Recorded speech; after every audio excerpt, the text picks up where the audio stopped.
The room is cool before dawn, and the Habsburg seal press feels heavy and smooth beneath your hand. Outside the chancery windows, Vienna is still dark, with late autumn dampness resting on the stone.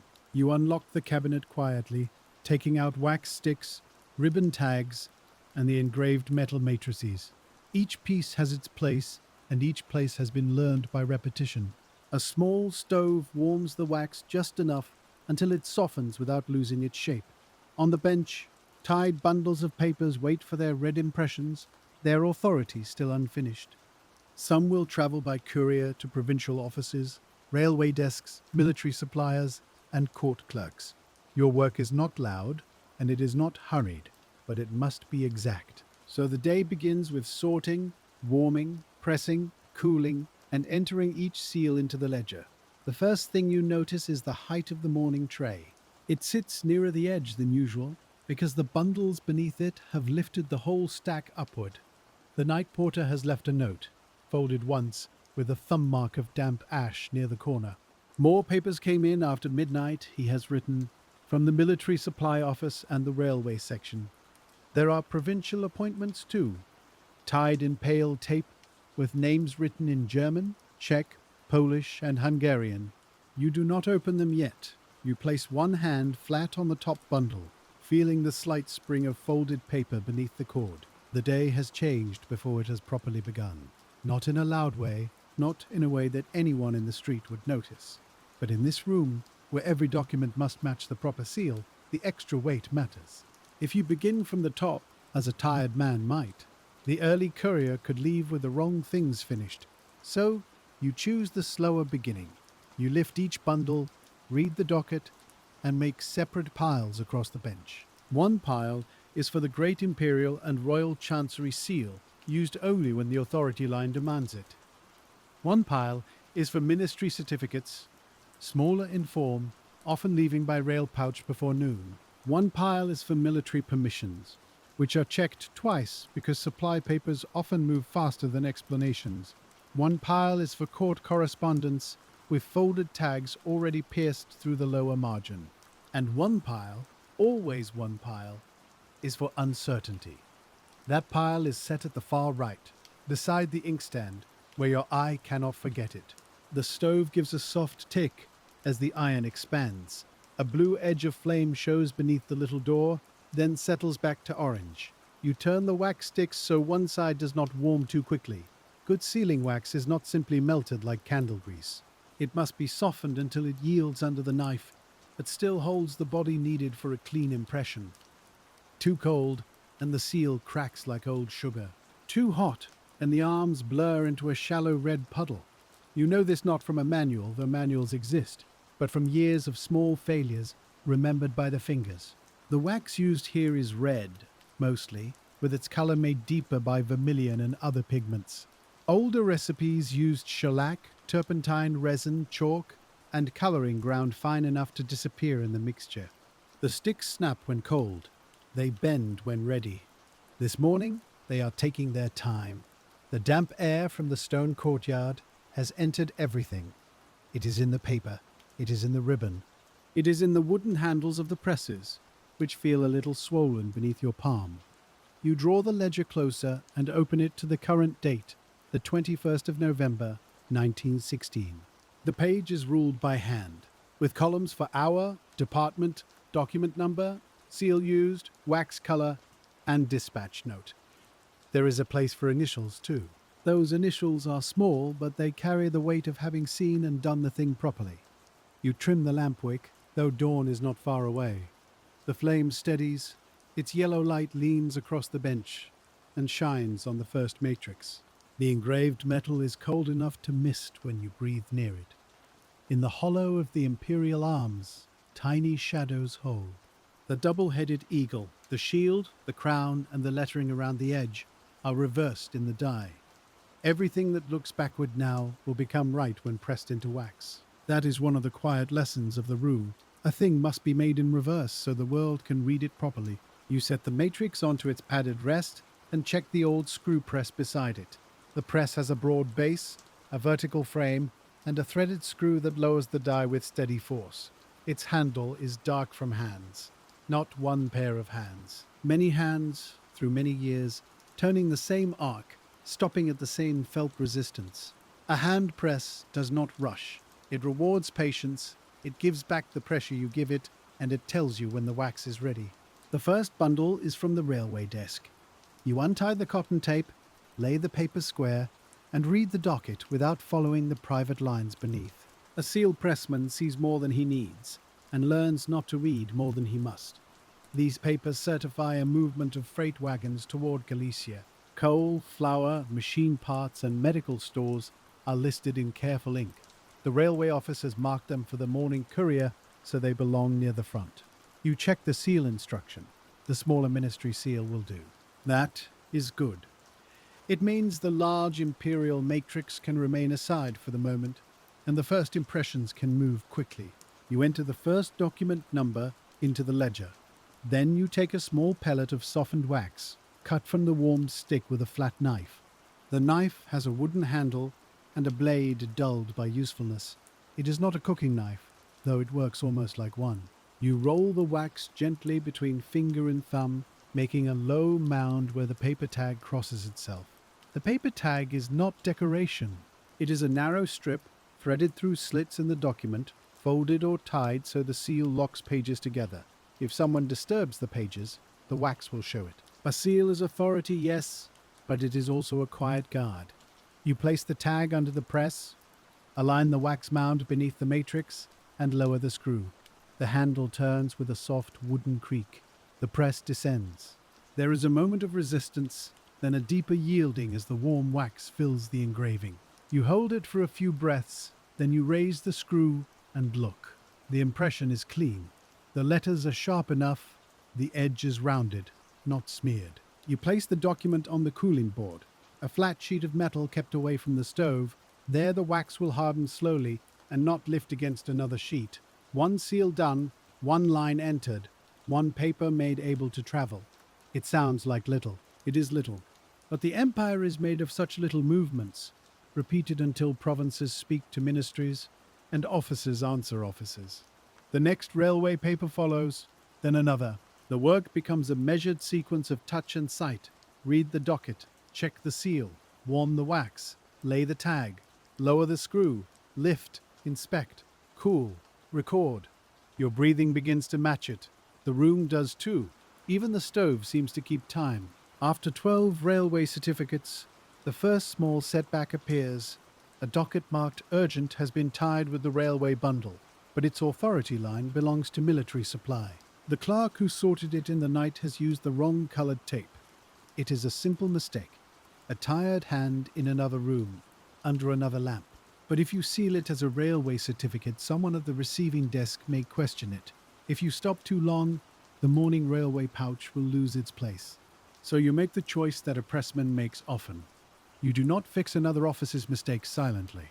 You set the paper aside, write a pencil mark beside its number, and place it in the uncertainty tray. Because a crooked routine is still crooked, even when it saves a few minutes. The remaining railway papers are clean. You finish them in order and move them to the left side of the bench, where finished documents lie face upward. Their seals catch the lamplight like small, dull coins, not shiny. Wax should not shine too much. A high gloss can mean it cooled too quickly or was heated too far. The best seal has a calm surface, with the design standing clear and firm. You touch only the paper, never the fresh wax. A thumbprint in an official seal is a very human thing, and not usually welcome. By now, the windows are pale rather than black. Vienna is waking slowly beyond the glass. A cart passes in the street below, iron wheel rims clicking on uneven stone. Somewhere in the building, a door closes, then another. The first clerks are arriving with collars turned up against the damp. They will warm their fingers around coffee glasses, shake water from their coats, and pretend they are not still sleepy. You have been at work long enough that the room already smells settled. Warm wax, cold paper, stove iron, lamp oil, a faint trace of dust from the ledger pages. The next bundle is military supply permission. These documents carry a different rhythm. They often need ribbons rather than simple paper tags, because the receiving officers expect a visible strip under the seal. The ribbons are narrow, sometimes red and white, sometimes plain, depending on department use and form. You keep them rolled in the cabinet drawer, protected from soot and damp. Ribbon work is slower. The ends must be cut cleanly, pulled through the paper without fraying, crossed at the right angle, and held flat. Wax laid onto a twisted ribbon makes a poor bed. The matrix catches on the raised thread and leaves gaps in the arms. You prepare the first ribbon using the small bone folder to press the crossing flat. The bone folder is smooth, yellowed, and polished by years of use. It was once a plain tool, made for creasing paper and guiding folds. In this room, it is as useful as any official stamp. You lay the wax over the ribbon crossing and wait a little longer than before. Ribbon takes heat away from the wax. It is a small thing, but small things decide whether the seal holds. The screw press lowers again. The handle turns. Your shoulder knows where to stop. The impression rises cleanly, though one edge is slightly high. You note it with your eyes, not with ink. It is acceptable. Not every seal is perfect, and not every imperfection matters. The art is knowing which small irregularities are harmless, and which can cause a paper to come back. The senior pressman taught you that years ago, when you were still allowed only to trim ribbon and count wafers. He had said, in his quiet way, that a seal must satisfy the law first, the eye second, and pride last. You remember that often, especially on mornings like this. Another messenger arrives before the hour has fully turned. He is young, with reddened ears and a wool scarf tucked badly under his collar. He carries 2 tied bundles under one arm and a folded slip in his gloved hand. The slip bears the mark of the provincial appointments desk. He places everything near the door, because messengers know not to crowd the seal bench. Then he waits. You look up, not annoyed, only measuring the interruption. He says the appointments are wanted for the 10 o'clock courier. He also says the secretary wrote that they should receive the older imperial office seal. That word, older, makes you pause. Not visibly much, only enough that your hand stops above the ribbon drawer. You take the slip and read it again. The appointment forms are dated this week, but the office named at the top was reorganized earlier in the month. A newer administrative stamp may be required, or the old imperial matrix may still be correct if the appointment authority remained with the Crown Office. Both are possible. Both have happened. In a large monarchy, paperwork does not change all at once. It changes by decree, by habit, by printed form, by local understanding, and by the speed of a clerk replacing stationery. You do not decide from memory. Memory is useful, but it is not law. So, the second decision of the morning comes quietly. You set the provincial bundles in the uncertainty tray, beside the misfiled military paper. You write a neat pencil mark in the register margin, then you tell the young messenger to find Herr Kohler, the junior clerk from the appointments desk, and ask for the current seal instruction in writing. The messenger nods, glad to have a clear errand. He leaves with quick steps that fade into the corridor. The uncertainty tray is now larger. That has consequences. The 10 o'clock courier will not receive those appointments unless confirmation returns soon, but a wrong seal could do worse than miss a bag. It could make an appointment doubtful at the provincial office, where a district clerk, far from Vienna, must decide whether to accept the authority on site. A clean delay is better than a dirty haste. You return to the military supply bundle. The work that can be done must continue, because waiting papers do not warm themselves into order. Wax pellets are lined along the edge of a small tin plate near the stove, not too near. A pressman learns distances as much as procedures. The left side of the plate is for wax ready to use. The right side is for pieces still too stiff. Broken fragments from trimmed seals go in a small cup, to be remelted only for practice or non-formal closures. Official impressions deserve fresh material. It is not always written down. It is simply known.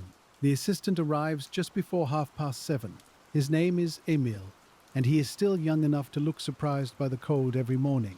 He removes his cap, hangs it on the same peg, and washes his hands in the basin. The water is sharp with chill. He dries his fingers carefully, because damp fingers pull at paper and stain ribbon. You do not greet him loudly. You point to the finished railway stack, then to the military pile, then to the uncertainty tray. He understands the map of the bench. He takes the railway stack to the outgoing shelf, where finished papers wait beneath a clean cloth. The cloth keeps dust away, but it also reminds everyone that the papers are no longer merely paper. They have passed through the room. They have received their mark. Emile returns to the bench and begins trimming ribbon ends from the military pile. He uses the small scissors with the narrow blades, the ones kept sharp for cloth and never for string. A dull blade chews ribbon. A chewed ribbon catches under wax, and a court ribbon can make a seal look careless, even when the document itself is correct. The first clerks begin to pass the open door in twos and threes. Their boots sound damp on the stone corridor. Some look in as they pass, but they do not enter unless they have papers to leave. The seal room is near the offices, but not part of their ordinary conversation. It is a room of pause, a room where paper waits to become official. By 8 o'clock, the first full messenger round begins.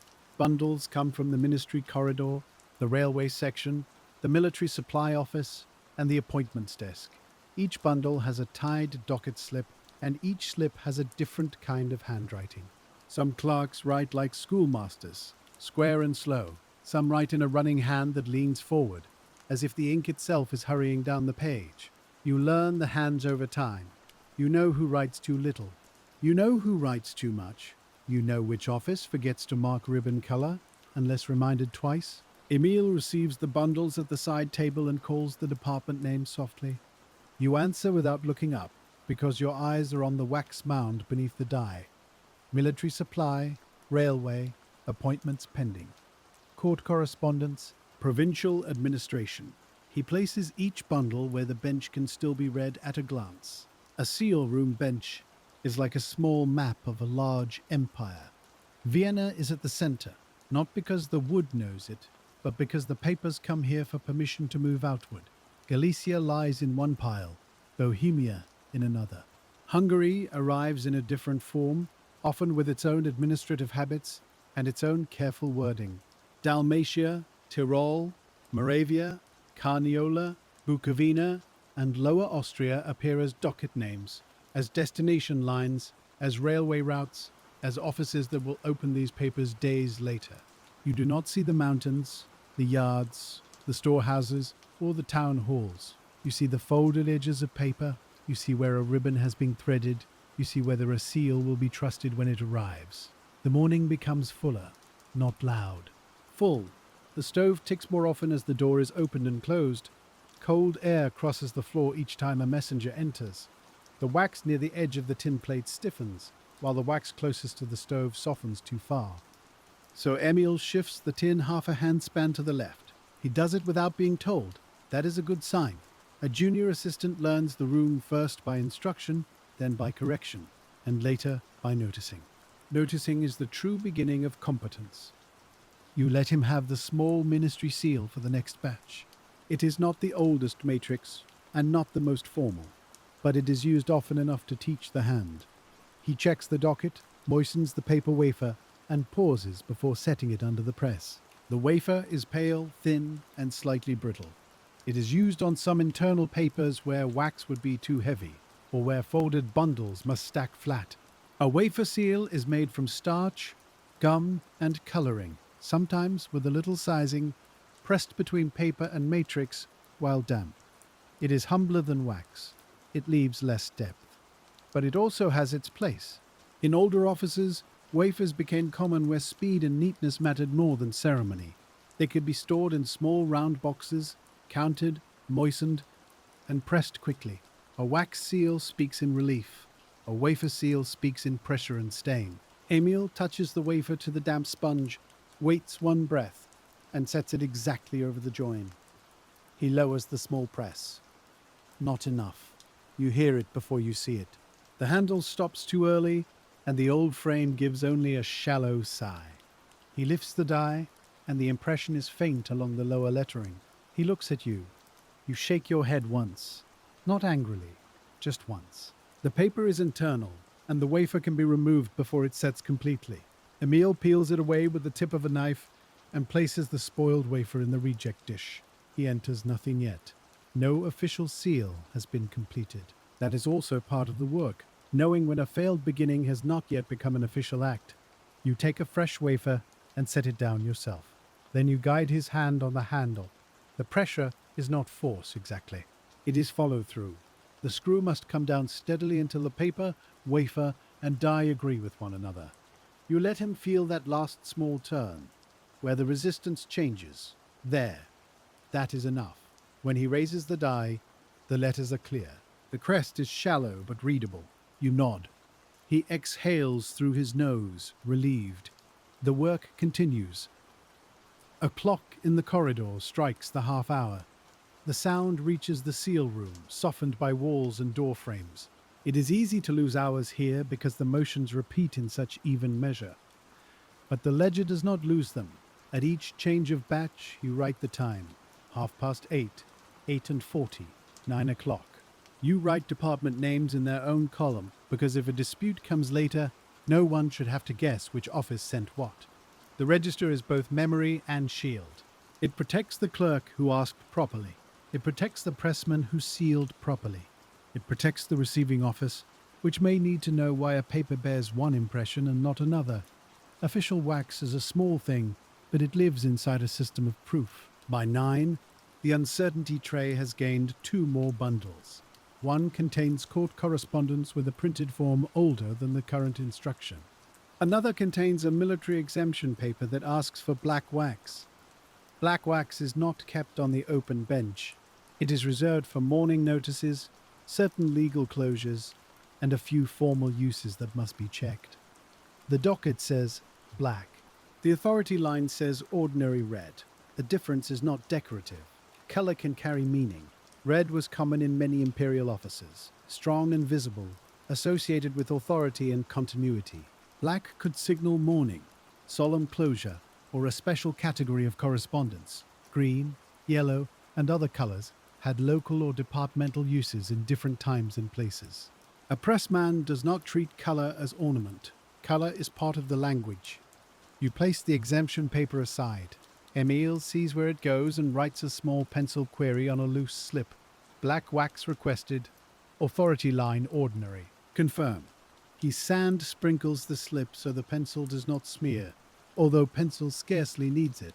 That is habit learned from inkwork. Good offices are made of useful habits, and also of a few habits that remain because they cause no harm. The messenger from appointments returns before the 10 o'clock courier, but not soon enough to make the work easy.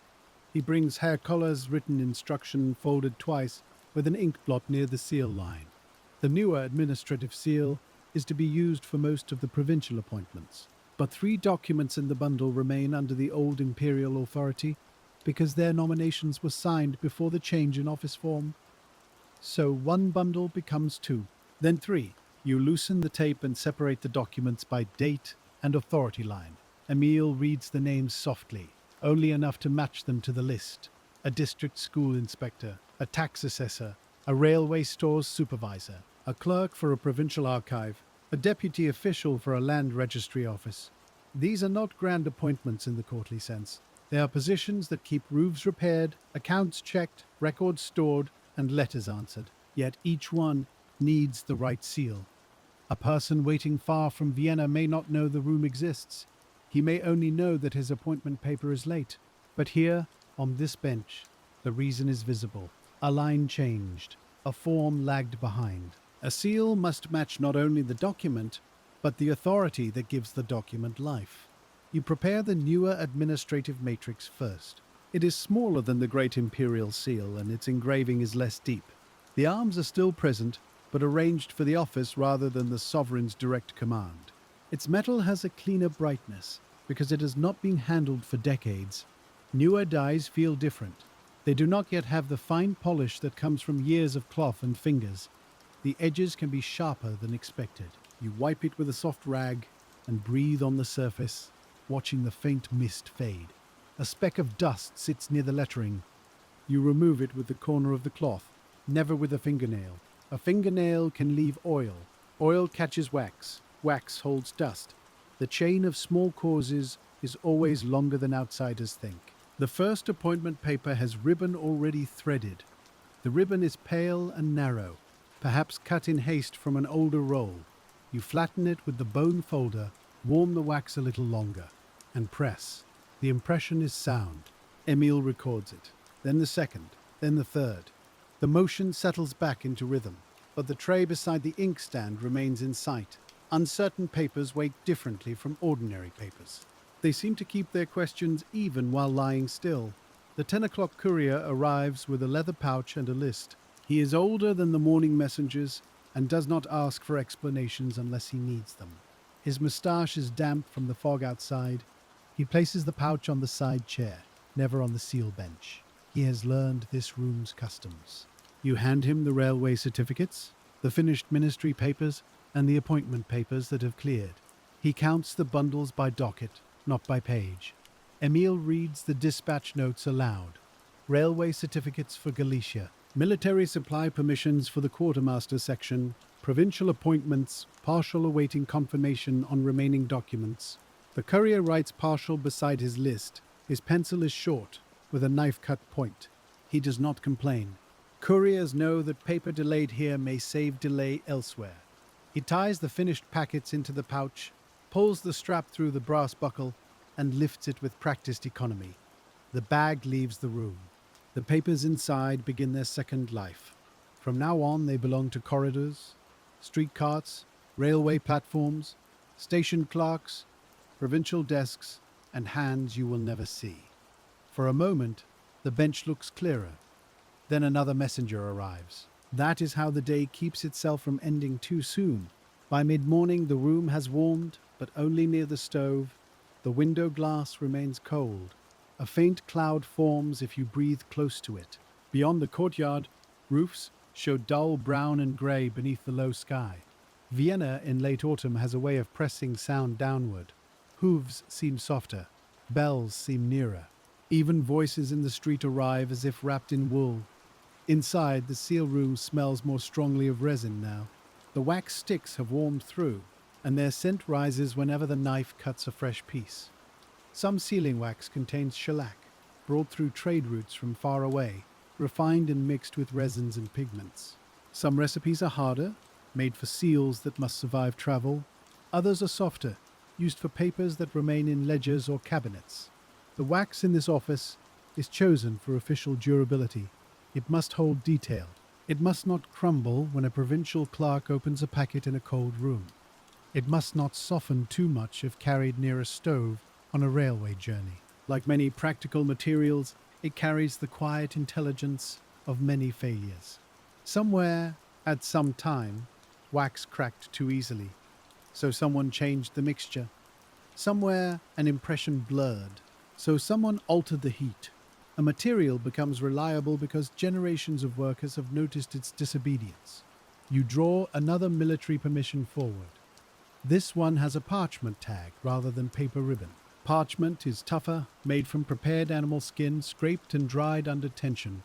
It has a faint curl and a different sound under the fingers. Paper folds. Parchment springs. When used as a tag, it must be pulled through carefully because its edge can widen the slit in the document. You soften it slightly between finger and thumb. Then you press it flat with the bone folder. The wax mound must be a little wider for parchment. It does not drink heat like ribbon, but it resists the wax differently. The press comes down, the die fills, the eagle appears cleanly when lifted. A good impression on parchment has a certain satisfying firmness. It sits like a small red island on a pale strip. Emile leans closer, but not too close. He has learned not to breathe dust onto warm wax. You let him inspect it. He points to the edge. There is a tiny feathering where the wax spread along the grain of the tag. Acceptable, you say. The word is quiet, but useful. He repeats it, not aloud, but in the way he sets his shoulders. Acceptable. Not perfect. Not rejected. The categories matter. Too strict a pressman stops the office. Too loose a pressman weakens it. The craft lies between fussing and negligence. Near 10:30, Herr Koller himself appears at the door. He is a narrow man with ink at the side of one finger and a collar that never sits quite evenly. He apologizes for the appointment forms. You tell him there is no need for apology, only instruction. That is true. Apologies do not tell you which seal to use, instructions do. He brings a revised list and stays while you compare it with the waiting documents. There are 5 names requiring the newer administrative seal. two requiring the older authority. One must be returned for rewording. The rewording concerns the phrase by imperial appointment. The authority now belongs through the ministry, not directly through the old form. It is only a few words, but a few words can change the legal path of a paper. You place the rewording paper in a separate folder marked returned, not rejected. Returned. There is a gentler feeling in that word, and a more accurate one. The paper may come back corrected. It has not failed forever. Kohler signs the register margin beside the instruction. His signature is thin and upright. You blot it with care. Ink in a seal register should not smear, because smeared ink makes future confidence harder. The appointments can now proceed. Wax, ribbon, press, inspection, ledger. The repetition returns, but changed by the morning's corrections. You are no longer simply sealing a pile. You are shepherding separate streams back into their proper channels. Emile prepares tags for the confirmed papers. He counts under his breath, not numbers loudly, just small movements of the mouth. Counting is part of nearly every quiet job. The night watchman counts doors. The typesetter counts spaces. The lockkeeper counts gates. The seal pressman counts impressions, ribbons, spoiled wafers, outgoing bundles and keys. Counting keeps the hand honest when the mind has grown used to the work. At 11, the military office sends a senior clerk to answer the black wax query. He arrives with the slow confidence of a man who has walked the same corridor for many years. He reads the docket, frowns at the black wax note, and shakes his head. Ordinary red, he says. The black notation belongs to a different form. A clerk copied it by habit. There it is again. Habit. Sometimes habit saves the office, sometimes it sends the wrong color to the seal room. You alter the pencil note, then enter the correction beside the document number. Red wax confirmed by military office. The senior clerk initials it. The paper returns to the active pile. Nothing dramatic has happened. No one has raised a voice, but the document has been prevented from carrying a meaning it was never meant to carry. That is the kind of victory a seal room knows. Small, invisible, durable. Just before noon, the old press begins to complain. It is not a loud sound. It is a faint unevenness in the descent, a slight rasp in the screw thread near the lower turn. You feel it in the handle before Emile hears it. The pressure catches, releases, and catches again. You stop at once. The wax beneath the die waits. It can wait a few breaths. Better to lose one impression than scar the matrix. You raise the screw slowly. The wax has taken only a shallow outline. This one cannot pass. You lift the warm wax cleanly with the knife before it hardens and place the tag aside for rethreading. Then you turn the press empty, listening. Down, up, down again. The rasp returns at the same point. The old screw has worn unevenly, or a fleck of hardened wax has found the thread, or the lower bed has shifted by a hair. A hair is enough. The press is heavy, built for steadiness rather than convenience. Its frame may be iron, its guide pieces brass, its handle dark hardwood rubbed smooth by years of use. You ask Emile to close the stove door and bring the small maintenance tray from the lower cabinet. The tray holds a soft brush, 2 folded cloths, a little bottle of light oil, and a narrow wooden pick. No metal point is used near the thread unless there is no other choice. Metal against metal makes marks that stay. You loosen the retaining screw, lift the upper guide enough to see beneath it, and find a red crumb lodged where the thread narrows. It is hardly larger than a grain of barley. Still, it has made itself known. Emile leans over your shoulder, quiet enough that you can hear his breathing slow. You touch the crumb with the wooden pick, coaxing it free a little at a time. It clings at first, softened by the warmth of the room and pressed flat by use. Then it breaks loose and falls onto the cloth. A tiny thing has stopped a larger thing. That is not unusual in this work. You wipe the thread with the dry cloth first, turning the screws slowly so the cloth follows every groove. Then you use the smallest trace of oil, not enough to drip, only enough to darken the cloth. Too much oil is its own trouble. Oil finds paper, and paper remembers oil for years. You work the screw down and up again, feeling for the catch. The first pass is better. The second pass is smooth. The third pass tells you the crumb was not the whole story. Near the lower turn, the pressure still leans to one side. The press bed has worn unevenly after long service. Not badly. Not today's disaster. But enough. You remove the scrapboard from beneath the base and place a strip of thin card along the right rear edge. The card is old, cut from a rejected ledger cover, stiff and plain. It lifts the bed by less than the thickness of a fingernail. A fingernail's thickness can decide whether a crown prints sharply or fades. You take a piece of scrap paper, a ribbon off-cut, and a practice pellet of recovered wax. The practice wax is duller than fresh wax because it has been handled, lifted, and warmed before. It is good enough for testing. You lay the scrap under the die and lower the press with your fingertips resting lightly on the handle. The impression appears. The outer letters are clear. The eagle's breast is still a little faint. You add a second, thinner strip of card, placed not under the whole bed, but toward the front. Again the scrap. Again the wax. Again the slow turn. This time, the breast shield takes the wax more fully. The small lines within it are not perfect, but they stand. You show Emil the difference between the two tests. He looks from one to the other, and his face has the attentive stillness of someone being allowed to see behind the routine. The first impression would pass on a busy internal closure, the second would pass on an appointment paper. Neither would satisfy you for the largest imperial seal, if the paper were formal enough. That is the hierarchy of judgment. Not every document asks the same of the press. Not every seal bears the same scrutiny, but the equipment book asks for honesty. You pull it from the shelf beneath the ledger. It is narrower than the register, bound in dark cloth rubbed pale at the corners. Inside are dates, repairs, complaints, cleanings, replaced handles, sharpened knives, reordered ribbons, and notes about wax that arrived brittle in winter. Most entries are brief.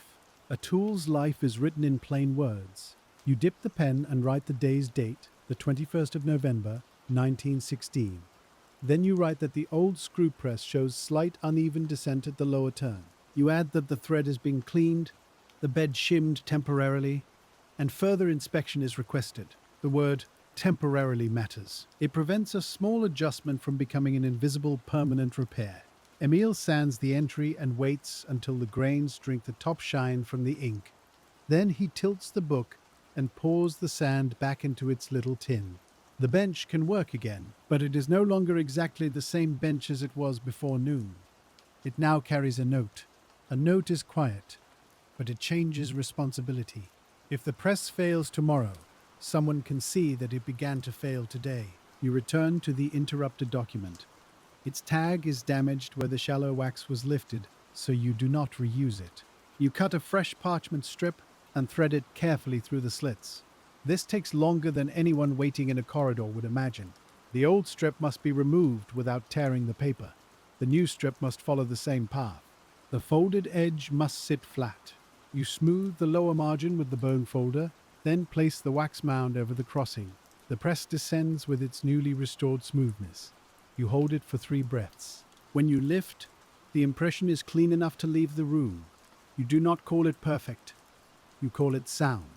There is comfort in a sound thing. A chair that does not rock. A latch that catches. A seal that proves what it is meant to prove. No one outside this room may notice the repair. No one receiving the document may see the extra minutes spent before the impression was made. That is often the best outcome of careful work. Its success is silence. The noon hour does not stop the room. It only changes the bodies inside it. Clerks in the corridor leave for bread, soup or coffee, taking their papers with them or trusting them to trays. Messengers grow slower for a while because kitchens and canteens pull them away. You and Emil take turns eating, never both at once. A seal room should not sit unattended with matrices unlocked. Emil eats first at the side table, keeping his hands away from the bench. He has brought dark bread wrapped in paper, a little cheese, and an apple bruised on one side. The apple smells sharp and sweet when he cuts it with his pocket knife. You tell him to save the peelings for the stove ash bucket, not the waste paper basket. He nods, chewing carefully. Such corrections are small. They are also how a room teaches a person to belong to it. When your turn comes, you eat standing near the window. The glass gives back the blurred shape of your face. Beyond it, the courtyard stones hold a grey shine from morning damp. Your bread is dry at the edge. The coffee in the enamel cup has cooled. Still, it steadies the body. You drink slowly, watching the wax plate and listening to the corridor breathe. A door opens. A chair scrapes somewhere far away. A clerk laughs once, then remembers where he is. The seal room has its own manners. Even laughter seems to lower itself at the threshold. Afternoon, the light changes. It becomes flatter, more practical. The lamp is no longer needed, but you leave it ready because late autumn afternoons are brief. The bench shows more clearly now. Dried red wax lies in the grain of the wood, in places too old and thin to remove without cutting the surface. The brass guide rails have bright lines where hands and cloths have touched them for years. The base of the press bears a crescent mark from an earlier handle, replaced before Emil came to the office. Tools remember former hands in ways registers do not. The official records name the clerk, the department, the seal, the hour. They do not name the small crease in the pressman's thumb, the angle of his wrist, or the habit of turning the wax knife before setting it down. Yet those things shape the work. They make one seal clean and another uncertain. They turn a printed rule into an act done in time. You set out the larger matrix for a group of court papers. The old imperial arms are deeper than the ministry seals. They ask for a fuller bed of wax, too thin and the center does not fill, too thick, and the wax spreads beyond the intended rim. You warm a fresh stick and cup from its end, turning it after each cut so it keeps its shape. The stick is stamped faintly by its maker, though the lettering is blurred from handling. Suppliers of sealing wax were often modest industrial chemists, stationers or specialist makers who understood resins, fillers, pigments, and the needs of offices. They made wax for private letters, commercial packets, legal closures, and state papers. Some wax was sold by color and hardness, some by intended use. Here, the choice has already been made before the stick reaches your drawer, but you still judge each piece as if it were new. A batch can vary. A cold day can make a familiar wax behave differently. The first court paper is heavy, folded from good rag paper. Rag paper has a quiet strength, made from linen or cotton fibers beaten into pulp. It takes ink well and ages better than cheap wood pulp paper. Under the fingers, it feels less brittle. The fold resists, then yields. You thread the ribbon through, align it, and lay the wax. The press comes down, the repaired bed helps. The outer lettering forms sharply, but the deepest part of the eagle's chest remains a shade light. You narrow your eyes, not displeased, only measuring. You try again on scrap, this time with a slightly thinner wax mound spread wider before pressing. Better. The deep lines take more evenly because the wax has less excess to escape at the edge. This is a small adjustment, learned in the middle of ordinary work. You tell Emil to note that the larger matrix should use a thinner, wider wax bed until repair. He writes it on a loose card and places it beside the press, not in the ledger. The ledger records official acts, the card guides hands. Both kinds of writing matter. You continue the court papers with the altered method. The wax is pressed flatter before the die descends. The handle is turned a little farther than usual, but with no sudden force. The hold is longer. Raise, inspect, cool. Raise, inspect, cool. The repetition returns, now carrying the memory of the old press's wear. You become aware of your shoulder, not pain, a dull knowledge of use. Pressmen who worked long days developed a quiet map of their own bodies. The thumb that steadied ribbon, the wrist that lifted matrices, the shoulder that turned the handle, the back that bent over ledgers. No one called it skill when it looked easy, but it was skill. It was the body learning a narrow world completely.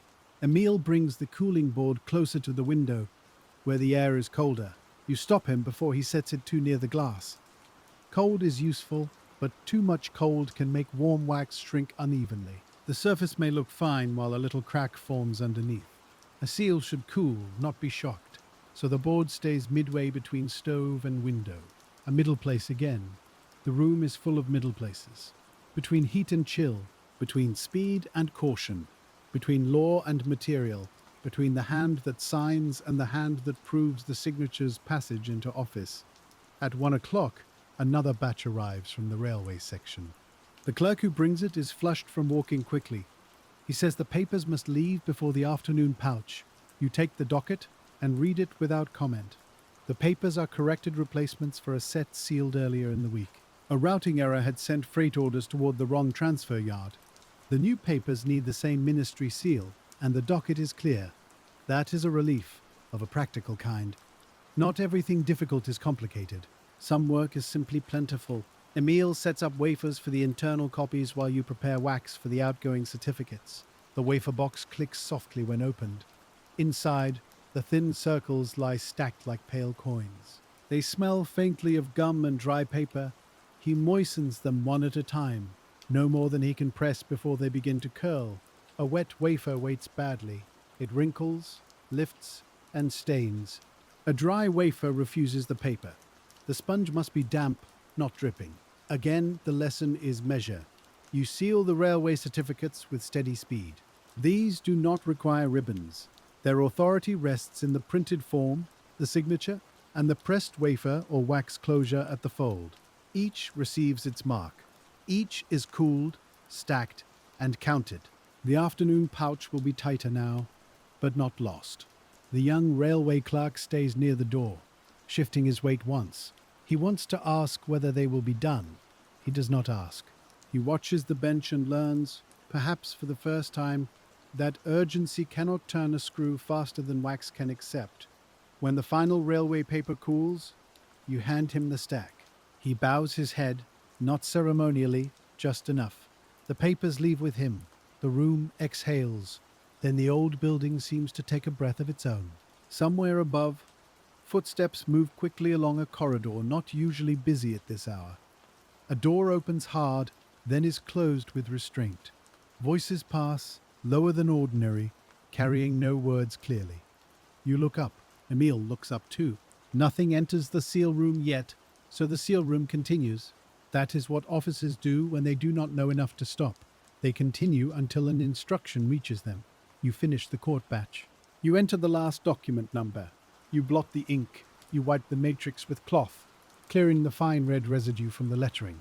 Wax can build in the hollows of a die until it softens detail. The residue is not always visible. It appears as dullness in the next impression. So after a formal batch, you clean.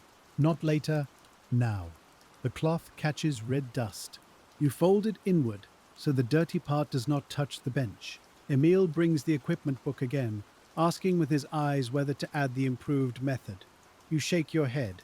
The defect is already recorded. Temporary handling notes can remain on the card. An equipment book should not become a weather diary of every movement.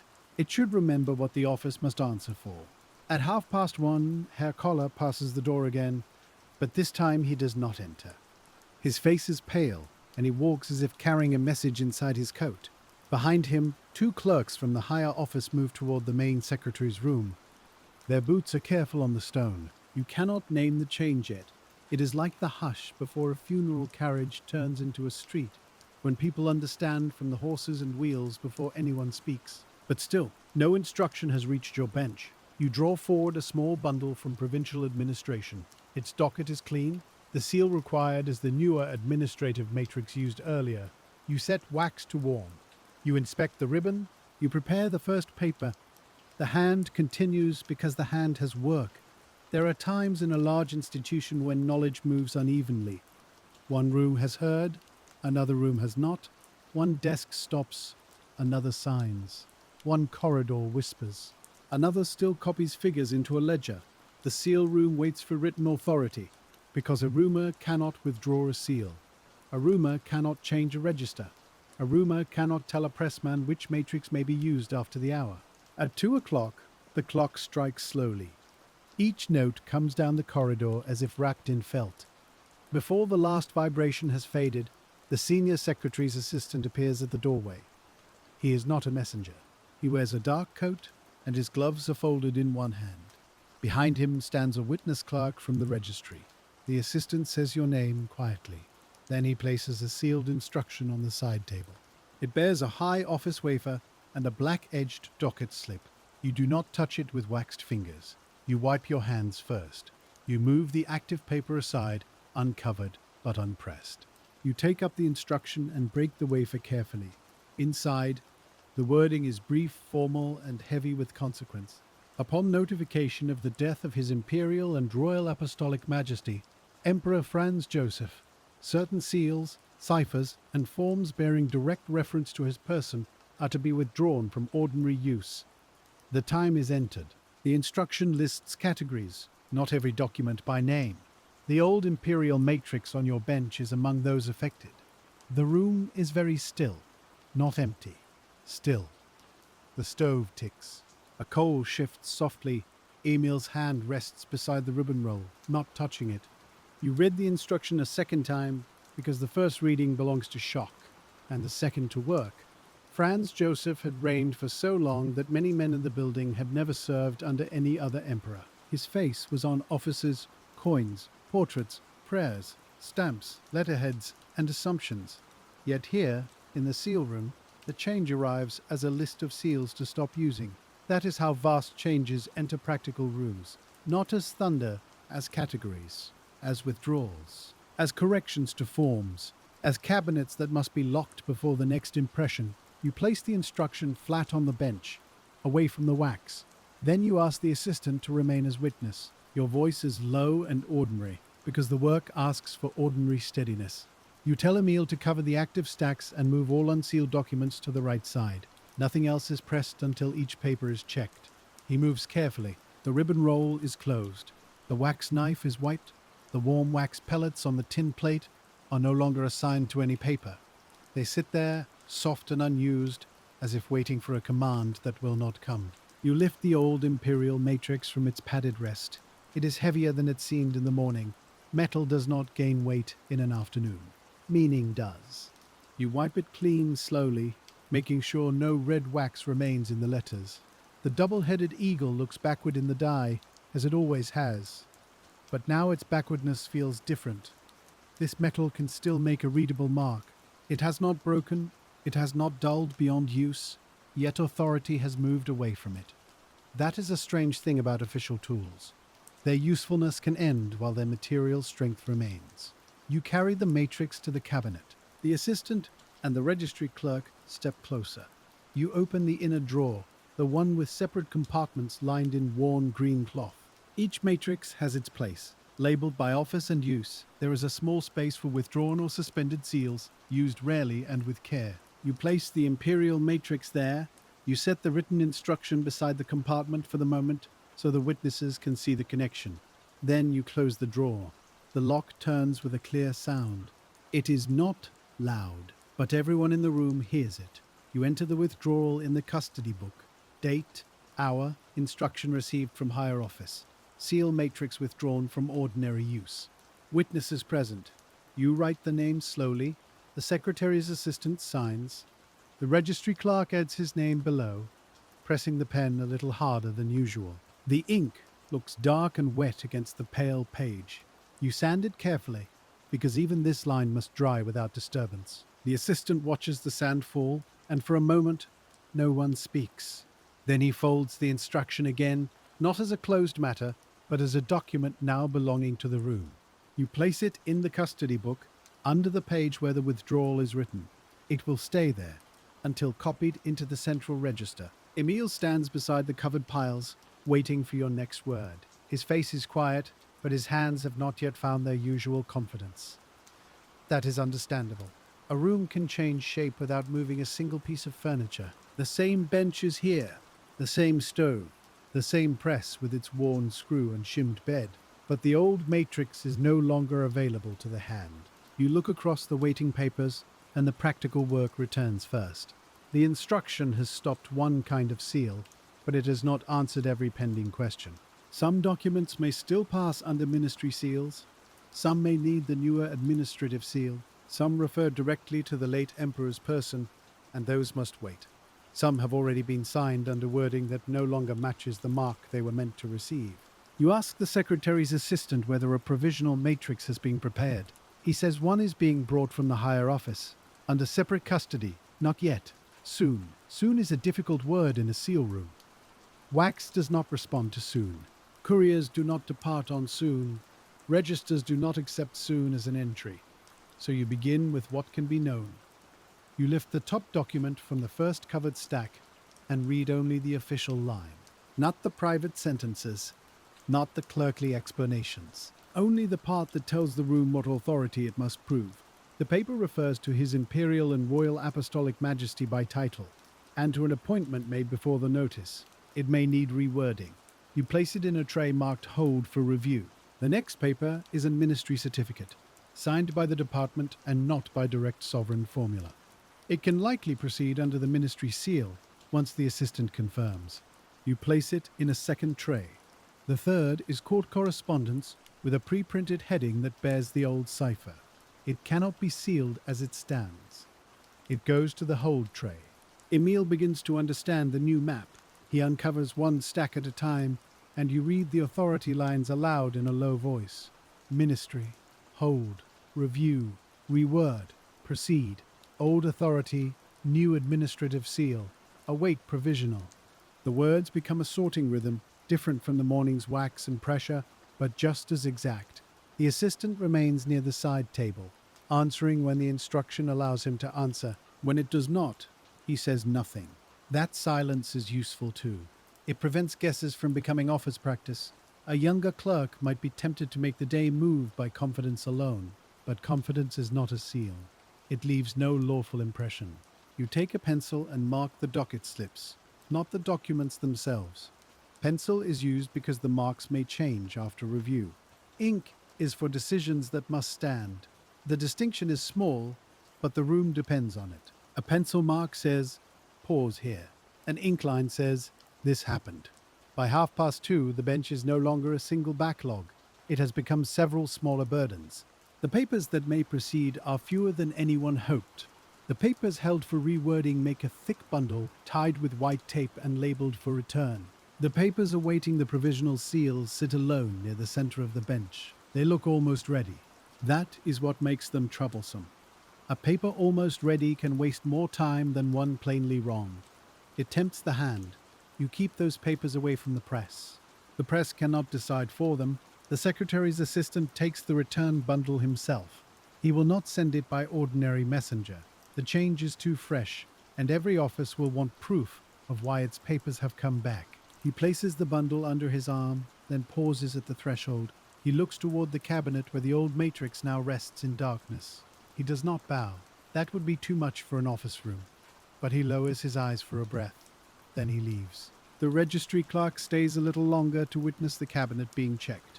You turn the key again, pull the drawer lightly to prove it is locked, and enter the check in the custody book. Custody is not only possession, it is the ability to show, later, that possession was not broken. A seal matrix is only a piece of engraved metal until it is misused. Then it can become a false door into authority. So cabinets are locked, keys are counted, witnesses sign, habits become safeguards. The registry clerk nods once and goes back to his office. Now only you and Emil remain. The room feels larger with fewer people in it. The stove has burned low, and the wax on the tin plate has begun to stiffen at the edges. You take the unused pellets and separate them from the fresh sticks. They were prepared for work that did not happen. They will not be used for the first impressions of a new authority. That would feel careless, even if the material were technically sound. You put them in the practice cup. Emil watches this and asks, softly, whether the wax itself is now unsuitable. You tell him no, not in a ceremonial sense. It is only wax, but the first uses of a new matrix should be done with fresh material, clean hands, and no confusion on the bench. He nods. He understands enough. The day has become a lesson no manual could arrange. You open the cabinet drawer for active seals, not the withdrawn compartment. There, the ministry and administrative matrices remain in their places. They may still be used where the authority line allows. Their metal has not changed because the sovereign has died. The empire's offices do not halt all at once. Some powers flow through departments, some through delegated forms, some through printed authorizations that remain valid until amended. That is why the seal room must not mourn by stopping everything. It must mourn, if it mourns at all, by making distinctions. You bring out the newer administrative seal again. Its surface catches the afternoon light. The engraving is familiar from the morning, but now it seems less secondary. Tools rise and fall in use according to need. A seal that was minor at dawn may carry the afternoon. You wipe it with the clean cloth and place it in the smaller press. The old screw press is still serviceable, but its uneven bed makes you cautious. For ordinary ministry work, the smaller press will do. For deeper impressions, you may need the larger frame. You and Emil test both on scrap. The first test uses a fresh red wax pellet, warmed slowly at the stove. The administrative matrix prints clearly, with a firm ring and a shallow central crest. The second test uses a wafer, moistened and pressed under the small hand frame. The wafer takes the lettering well enough. Internal papers can proceed. You enter the test in no official ledger because no document has been sealed, but you keep the scraps beside the bench for comparison. They are little witnesses to method. The afternoon continues in this narrower way. Proceeding papers are handled one by one. Each is checked against the withdrawal instruction before wax is touched. The pace is slower than the morning. No one likes slow work when trays are high. But slow work has become the shortest safe path. A military supply permission comes forward. Its authority line is through the ministry. Its wording does not name the late emperor directly, except in the printed style of the office at the top. You hesitate. The printed style is old, but the instruction concerns direct reference in certain forms. You send Emil to the military office for confirmation. He goes quickly, but not running. Running in corridors makes people afraid, and there is enough unease already. While he is gone, you seal 2 internal railway copies with wafers. These are dull tasks, useful tasks. They remind the room that not every paper is caught in history's larger hinge. A wafer is touched to the sponge. The press descends. The paper is stacked. The register receives its line. Small order continues. Emil returns with a written confirmation from the military office. Proceed under ministry seal, pending revised printed stock. That phrase is useful. It tells you the old printed headings will be tolerated until new forms arrive. Forms do not remake themselves in an afternoon. Printers must receive text. Compositors must set type. Proofs must be read. Paper must be cut. Desks must exchange old stacks for new. Until then, officers live in the practical borderland between instruction and supply. You attach the confirmation slip to the docket. Then you seal the military permission in red wax under the ministry matrix. The impression is plain, clean, and legally quiet. It is not the mark the clerk expected that morning, but it is the mark the afternoon permits. Near 3 o'clock, the provisional matrix arrives. It does not arrive alone. A senior custodian from the higher office carries it in a small wooden box wrapped in grey cloth. Beside him walks another witness clerk, older, with spectacles low on his nose. The box has 2 paper seals on its cord, and both must be inspected before opening. You clear the center of the bench. Emil removes the wax plate, the ribbon rolls, and the loose cards. The custodian places the box down gently. Wood touches wood with a small sound. He reads the delivery note aloud. A provisional seal matrix, prepared for authorized use pending full issue of new seals and forms. Its use is limited to categories specified by written instruction. It is to be entered in the custody book before first impression. He breaks the paper seals on the box. Inside, wrapped in soft cloth, lies a metal die that has not yet learned the room. It is clean, almost too clean. Its edges are sharp. Its face is lightly oiled from storage or finishing. The engraving shows the required arms and wording for the new authority, but the lettering is less worn than the old matrices. Fresh engraving holds light differently. It has little bright ledges where the tool has cut. It looks awake. You do not pick it up at once. First, you compare the delivery note with the instruction. Seal name, office, authorized categories, date of delivery, custodian, witness. Then you open the custody book to a new line. The pen makes a small scratch as it starts. Provisional matrix received at 3:10 in the afternoon. Delivered by higher office custody. Witnessed by registry clerk. Entered for restricted use. You write each phrase in calm ink. The custodian signs. The witness signs.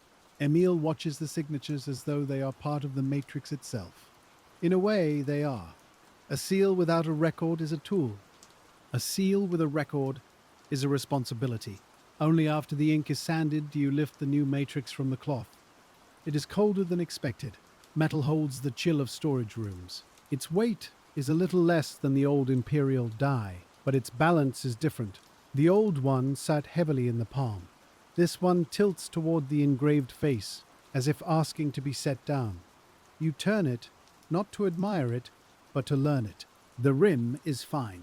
The center is deeper than the lettering. The crown area has small raised divisions that may trap air and wax. The shield lines are crisp, too crisp perhaps, for a hurried impression.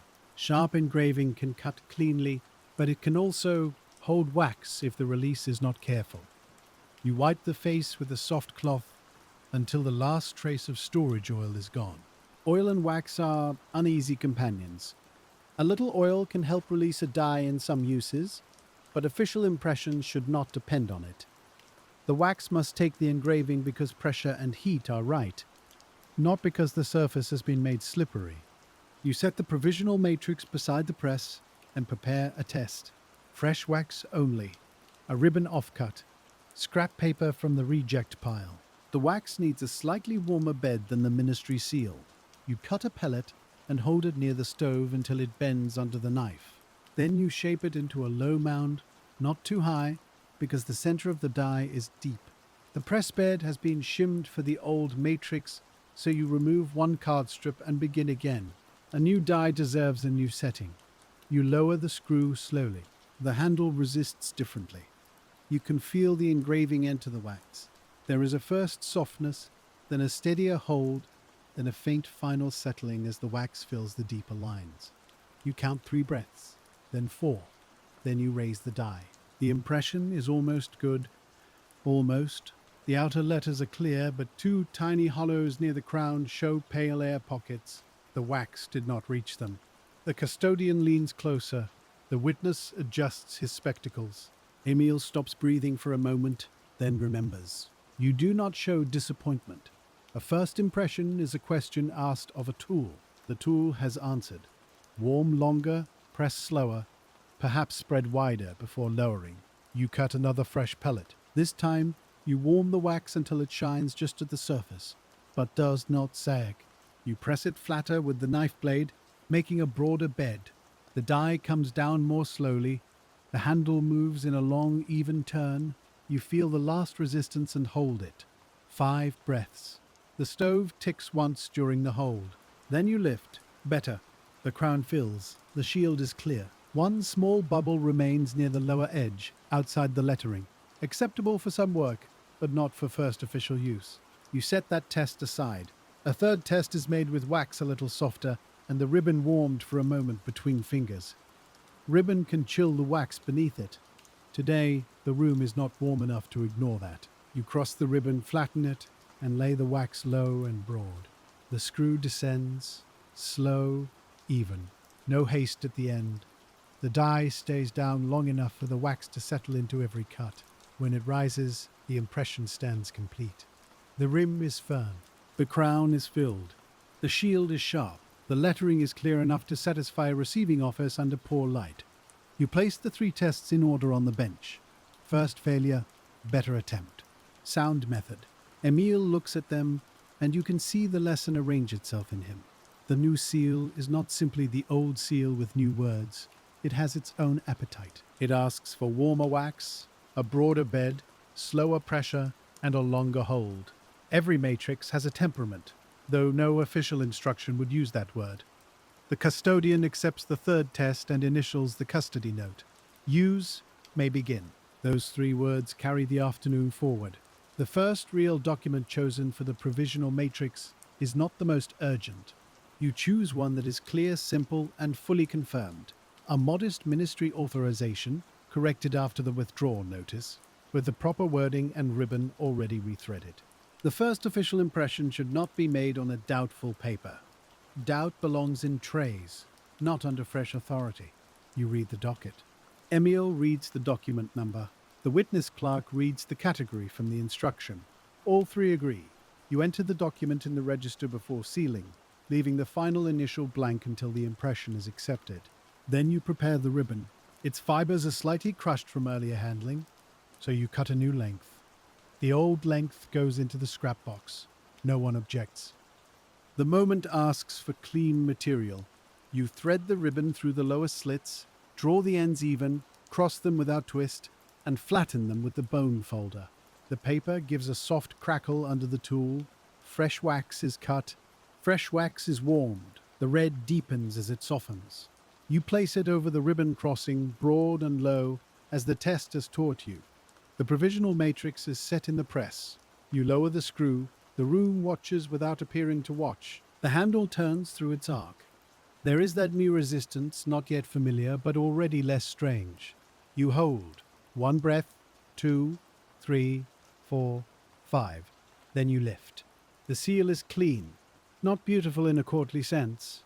Not ceremonial. Clean. Readable. Valid. The first paper of the new reign leaves the press with a red impression still warm at its center. You do not say anything. You place it on the cooling board. Emil fills in the register line. The custodian looks at the impression, then at the entry, and gives the slightest nod. The witness notes the time, 3:40 in the afternoon. A day has a spine of such hours. Before this hour, 1 mark. After this hour, another. The cooling wax grows dull as it hardens. Its color settles. The new impression becomes less like an event and more like an office fact. That is how quickly history becomes paperwork. The custodian remains for the first several impressions.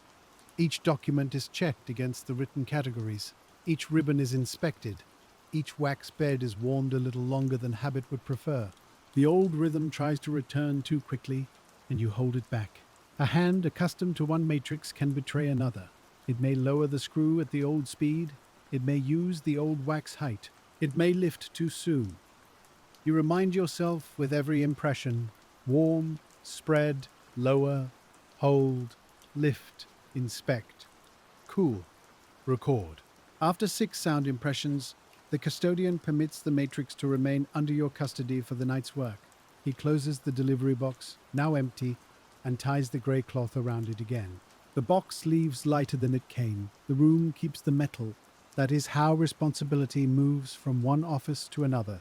Not by speech alone, by an object remaining on a bench, by a line in a book, by a key in a pocket. The afternoon has shortened while you were learning the new die. The window glass is beginning to darken at the corners. Vienna's low sky has turned from grey to pewter. The lamps in the corridor are being lit one by one. A lamplighter from the building staff passes the door carrying a taper, and the small flame bends as he walks. He does not enter. He has his own route. His own quiet sequence. Bracket, wick, flame, next bracket. Every building is kept alive by such repeating hands. Emil trims the seal room lamp and turns the shade so the light falls across the press bed. You do not want glare.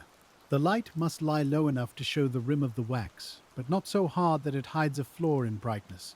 A seal is easiest to judge when the shadow inside the letters is soft. Too much light makes everything look sharp. Too little light makes a poor impression seem kinder than it is. Emil moves the lamp half a palm to the left, and the bench settles into a better evening shape. The provisional matrix waits in its rest, no longer strange, but not yet familiar. You can feel the room learning around it. The old motions remain, but each one has acquired a small caution. The wax is warmed longer.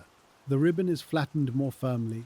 The screw is lowered with a slower hand, and every finished seal is held to the lamp before it is allowed to cool in the stack. By 4 o'clock, the first evening dispatch lists begin arriving from the offices. They are not the documents themselves yet, only lists of what the departments hope to send before the courier bags close. Hope is always larger than the pouch. The railway office wants corrected certificates sent east. The military office wants supply permissions sent to depots that cannot wait for new printed forms. The provincial desk wants appointments held in the afternoon to be released if their wording has been changed. The court office sends no list yet. That silence tells you more than a note would. Court forms bearing old styles and ciphers will not be repaired quickly.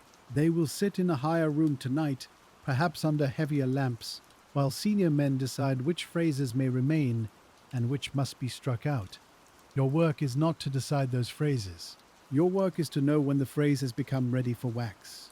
Emil copies the evening list onto a rough sheet. using columns for department, seal, ribbon, and courier time. He does not write beautifully, but he writes clearly. Clear writing is kinder than beautiful writing in a working room. A clerk in another century may forgive plain letters. He may not forgive an elegant confusion. You stand beside him and place a small mark beside each item needing the provisional matrix. There are more marks than expected. That is the evening's shape revealing itself. The new die is no longer an exception. It is becoming the center of the room. The stove must be steadier now because the provisional matrix has already shown its dislike of half-warmed wax. You open the little iron door and move the coals with the poker. The sound is low and grainy, like gravel under a cartwheel. A thin orange glow deepens beneath the ash. You add one small piece of coal, not two. Too hot a stove makes wax impatient. It shines too soon, slumps too quickly, and strings under the knife. The best heat is a patient heat. It reaches the wax slowly and stays where it is asked to stay. Emil sets the fresh wax sticks farther from the stove than he would have in the morning. He has learned the difference between warming for old habits and warming for the new matrix. That pleases you in a quiet way. A day of change can make a careless assistant worse. It can also make a careful assistant grow older in a few hours. The next bundle arrives from provincial administration with corrected wording.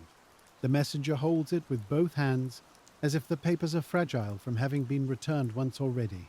He says the department has revised the authority line and requests dispatch by the early evening courier. He says it politely. He also says it with the voice of someone repeating another man's urgency. You take the bundle and read the docket. The correction is written in dark ink, still fresh enough to shine slightly where the last word thickens. The old phrase has been replaced. The new wording refers to the continuing authority of the office under the new sovereign's accession. The phrasing is careful. It is also a little crowded, because the clerk has fitted new words into a space printed for old ones. This happens often in offices during transition. Paper stock does not vanish because a reign ends. Forms are crossed, amended, stamped, overtyped, reworded, and made to serve until printers catch up. You check the ribbon tag. Here, the next difficulty appears. The documents were prepared for the old seal spacing, the slits are placed wider apart, and the ribbon crossing sits too low for the provisional matrix. If you press as they are, the new seal will catch the upper ribbon but miss the lower fold. The impression may look crooked. Worse, it may not lock the tag properly. You hold the first paper under the lamp and turn it slightly. Emil sees the problem before you speak. He points to the gap beneath the crossing. You nod. A seal that is almost seated is not seated. The messenger watches your faces, and his shoulders fall a little. He knows without understanding the details that time has been lost. You tell him the papers can be sealed, but not as prepared. The tags must be removed and rethreaded. He asks whether the seal might simply be placed lower. It is a reasonable question from outside the bench. You show him the lower margin. The seal placed lower would cover part of the official note and leave the ribbon crossing weak. A receiving clerk, seeing that, might ask why Vienna had sealed in such a manner on the very day of transition. A crooked seal can invite a straight question. Straight questions travel back slowly. The messenger understands enough and stops asking. You write rethread before sealing on the docket slip in pencil. Then you decide the order. The early evening courier is close. There are 9 corrected provincial documents in the bundle. All 9 cannot be properly rethreaded, sealed, cooled, checked, entered, and tied before the pouch closes. But perhaps 3 can. You choose the 3 with destinations farthest from Vienna, where missing tonight's train would cost the most time. 1 goes toward Galicia, 1 toward Bukovina, 1 toward Dalmatian administration by way of rail and further carriage. The nearer destinations can wait for the later bag. This is not favoritism, it is routing. A seal room, at night, must think like a map. Emil begins removing the old ribbons from the 3 chosen papers. He uses the point of the bone folder, not the knife, because the knife may cut the paper fibers near the slit. The ribbon resists where wax residue from an earlier preparation has stiffened it. He eases it back, thread by thread. You cut new ribbon lengths, each one a little longer than the old spacing requires. The new matrix needs a broader crossing. It must sit centered beneath the crown and shield, not crowd the lettering. The ribbon itself is narrow silk, though not of fine decorative quality. Government ribbon is chosen for consistency more than beauty. It must pass through slits without shedding too much fiber. It must lie flat under wax. It must hold its color enough that an office can recognize the category of paper. You thread the first new ribbon.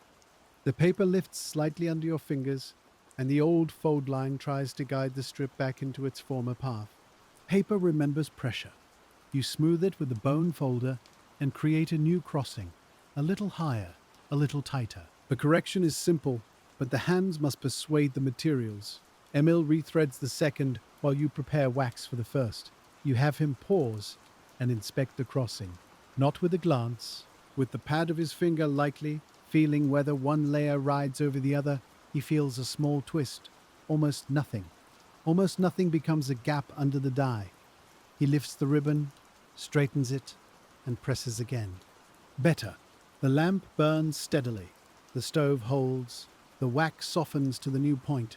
You lay the first mound low and broad, as the afternoon tests taught you. The provisional matrix is placed in the press. The screw descends. You hold for 5 breaths. When the die lifts, the crown is full and the lower lettering is clean. The seal sits exactly over the new ribbon crossing. Good. Not said loudly, just good. Emil records the document number while the wax cools on the board. You move to the second, then the third. The early courier arrives while the third impression is still dulling from gloss to firmness. He is carrying 2 leather bags, one large, one narrow, and his coat smells faintly of wet wool and street fog. He looks first at the outgoing shelf, then at the clock. Couriers live by closing times. Pressmen live by whether wax has set. These 2 kinds of time meet every evening, and neither fully yields to the other. You tell him 3 provincial documents will go now, and the remainder later. He takes the news without complaint, but he checks the list carefully. The old empire has trained many men to distrust vague assurances. He wants document numbers. He wants destinations. He wants whether the others are held for correction or delayed in sealing. You give him the exact phrase. Retagging required for provisional matrix. He writes it on his dispatch sheet, slowly enough that the words can be read by someone else. The 3 cooled documents are inspected once more. No crack, no smear. Ribbon seated. Docket matched. Register line complete. Only then do they go into the narrow bag. The courier pulls the strap through the buckle and seals the bag with his own transit closure. His seal is not yours. It belongs to dispatch, not authorization. The difference matters. One seal gives a document authority. Another proves a bag was not opened between desks. Offices are layered with such proofs.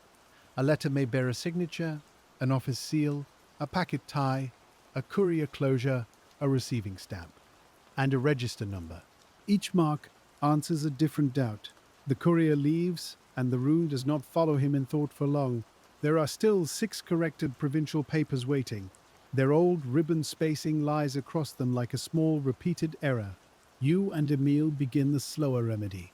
Old ribbon removed, new ribbon cut, slits checked, crossing raised, wax warmed, press lowered, seal cooled, register entered. The sequence is longer now, but it is honest. Forcing the old preparation would have saved minutes and spent confidence. You work through the 6 in steady order. The second has a paper slit that is torn slightly from the earlier ribbon. You stop and reinforce it with a small parchment guard approved for such repairs. The guard is plain, nearly invisible once placed under the fold. It spreads the strain so the ribbon does not pull through the weakened paper. Emil asks whether the repair must be noted. You say yes if it touches the sealing structure. He writes repaired tag slit before sealing in the remarks column. A note like that may never be read. But if the paper arrives with a question, the answer is already waiting. By 5 o'clock, the corridor outside has lost the daytime shuffle and gained the evening echo. Fewer people walk past. Their steps sound more separate. A man carrying ledgers moves slowly, as if the books are heavier than his arms expected. Some doors are closed that usually remain open. The news of the emperor's death has spread through the building now, not as rumor, but as settled fact. There is no wailing in the corridors. This is a chancery. Brief here wears ink, restraint, and revised forms. Portraits in higher rooms may be draped later. Memorial notices may be printed. Ceremonial orders may pass through other offices. But in the seal room, the sign of mourning is a locked drawer and a new line of authority. You take a moment to flex your fingers. The thumb has a little red stain near the nail from wax dust. Though you have wiped your hands often, the skin smells faintly of resin. Presswork leaves its scent on a person. Not strongly, like a tannery or a stable. Just enough that on the tram home, if you were to lift your hand near your face, you might smell the day again. Wax, oil, paper, cold iron. Emile brings in the next batch from the side table. These are military supply permissions, corrected only by docket instruction, not by rewriting the forms themselves. The military office has sent a covering note, signed by a senior clerk, authorizing use of the ministry seal on old printed stock until revised forms are delivered. The note is practical and slightly hurried. Its ink is darker at the end, where the pen was pressed harder. You read it twice. Then you attach it to the top of the batch with a narrow clip, not a pin. Pins make holes that later look like missing attachments. Clips can be removed. Even fasteners have their customs. These papers need wax, not wafers, because they will travel to depots and storage offices where packets may be handled roughly. A wax seal on a ribbon tag will show interference more clearly than a wafer on a fold. The supplies named in the documents are ordinary, almost dull. Boot leather, lantern oil, medical gauze, spare bolts for wagons, flour sacks, coal allotments. Nothing in the list sounds imperial. Yet armies, railways, hospitals, and kitchens depend on such plain nouns. The seal does not make the leather stronger or the flour whiter. It makes the permission recognizable as valid. That is enough. You and Emile divide the work. He prepares ribbons and reads document numbers. You handle the wax and press. After every fifth document, you stop and clean the matrix face. The new die is holding tiny red crumbs near the crown divisions. Not enough to ruin an impression, but enough to warn you. Sharp new engraving catches residue differently from worn metal. An old die releases wax like a seasoned mold. A new die must be watched. You use the soft cloth, folded over a narrow wooden point, never pressing hard. The cloth lifts little red traces from the recesses. Each time, the next impression improves. This is how the first day of a tool becomes part of its future handling. Tomorrow, you will remember to clean after 5. Perhaps later, after the edges wear slightly, it will be after 10. Tools and hands negotiate over time. Near 5:30, a junior messenger brings a covered cup of coffee from the clerk's room. It has been sent by Herr Kohler, he says. Perhaps as apology, perhaps as thanks. Perhaps because someone remembered that the seal room has been working since before dawn. The coffee is thin and no longer hot, but it is welcome. You let Emile drink first. He protests because you are senior. You tell him he is younger and more likely to grow careless when hungry. That ends the matter. He smiles a little into the cup. The steam is weak, but it fogs his upper lip. When your turn comes, you take 3 slow swallows. The coffee tastes of chicory and metal. It warms the throat more than the body.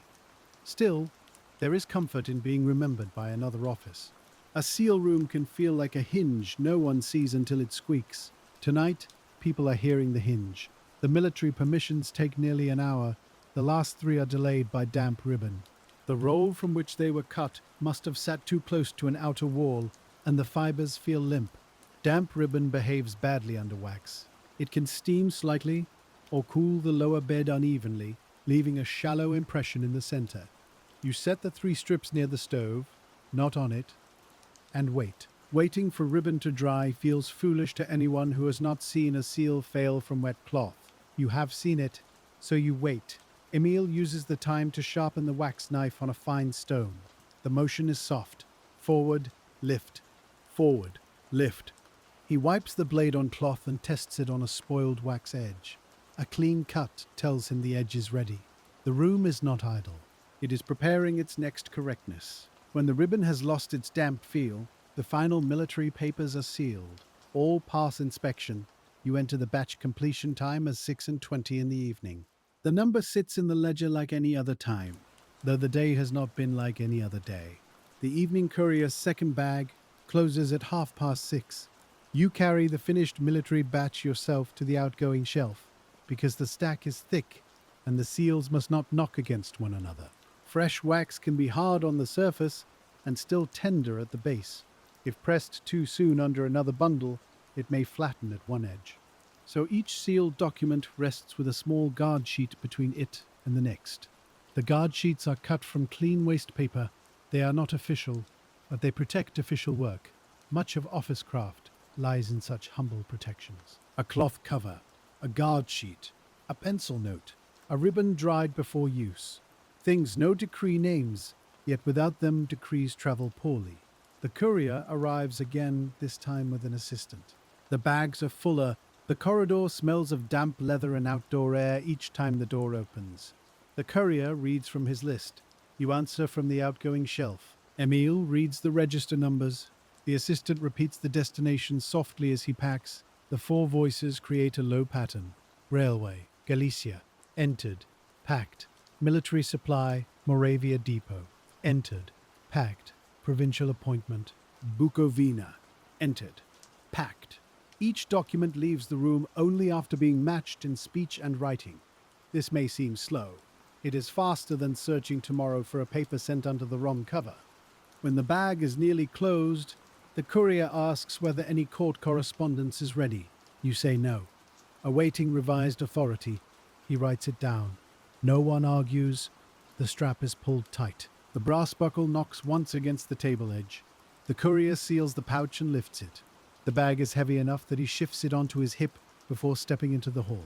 The door closes behind him. The room becomes suddenly smaller, not emptier exactly, just relieved of several provinces at once. You and Emile stand without speaking for a moment.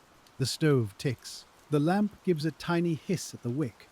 The provisional matrix rests with red traces in its lines. Then another knock comes, softer than the courier's. It is the railway clerk from earlier, carrying a small bundle tied with blue tape. He apologizes before placing it down. You ask what has changed. He says corrected routing tables have arrived from the afternoon office, and 3 certificates must go in the late-night dispatch if possible. If possible is the phrase that keeps offices humane. It gives the receiving worker room to tell the truth. You untie the bundle. The railway forms are clean. The authority line is through the ministry, not the withdrawn imperial seal. That means they can still be handled under the smaller ministry matrix, if the docket agrees. You ask the railway clerk to wait near the side table, because these 3 may yet make the late batch. He nods and folds his hands behind his back, careful not to touch the bench. The certificates are thinner than the military papers, and they smell faintly of fresh ink. The routing tables are being copied in a tighter hand than usual, with station names squeezed along the margin. You recognize Pressmen or Lemberg, Czernowitz, and smaller junctions that seem to exist in the office mostly as ink. Each name is a place where someone will read a number, compare a wagon, and open a gate. The railway clerk has brought corrected slips to attach beneath the seals. That is where the difficulty lies. The slips are narrow, and their pasted edges are not fully dry. If sealed too soon, the pressure may shift them, and the correction could sit crooked under the wax. You touch one corner with the back of your finger, not the tip. It lifts slightly. The paste has not taken. The clerk sees it, and his face tightens. You do not scold him. He has carried what he was given. Paste dries by its own clock, just as wax does. You place the 3 certificates on the side board, near the lamp, but away from the stove. Warmth may help the paste settle, but heat would curl the paper. Emile brings 2 small glass weights from the cabinet, used for flattening documents without marking them. Their undersides are clean because they are wrapped in cloth when not in use. You set one weight over the corrected slip, then another over the second certificate. The third must wait its turn. The railway clerk asks, quietly, how long? You say, as long as the paper asks. It is not an answer he can take back to his office with satisfaction, but it is the only true one. While the paste settles, you turn to the remaining provincial documents from the corrected bundle. They are ready for the later dispatch now, but ready does not mean finished. The new ribbons sit well. The wax impressions have cooled. The register entries are complete, except for final dispatch notes. You examine each one under the lamp, tilting the paper until the raised letters show their shadows. The provisional matrix has done its work, but the room is still learning its smallest faults. On one seal, a speck of wax has lifted at the outer rim. It is no larger than a seed. The impression remains valid, but the rim may catch against another paper in the bag. You trim the raised fleck with the warm edge of the wax knife, not cutting into the seal itself. The red shaving curls away and falls onto the cloth. Emil watches closely. You tell him that trimming is not repair if the impression remains untouched. Repair changes the thing, trimming removes what should not have been there. These distinctions may seem small, but small distinctions are the language of the room. The railway paste is still dulling. You test one corner again. This time it holds. You lift the glass weight and inspect the slip. The correction lies flat enough to seal. Because the certificate is a railway paper, it does not require ribbon. A wafer would usually serve, but these corrected slips must be protected from lifting.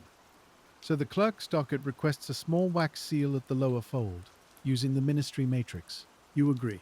The wax bed must be smaller than those used for the provisional seal. Too much wax would cover part of the root note. Too little would not grip the slip.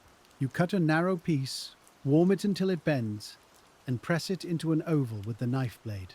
The smaller ministry die is familiar.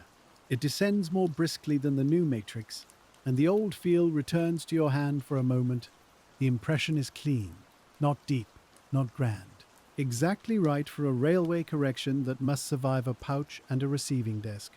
The second certificate is sealed the same way. The third has a troublesome corner. The paste at one edge still shines. The railway clerk shifts his weight again, but says nothing. You decide to dry it by patience, not by heat.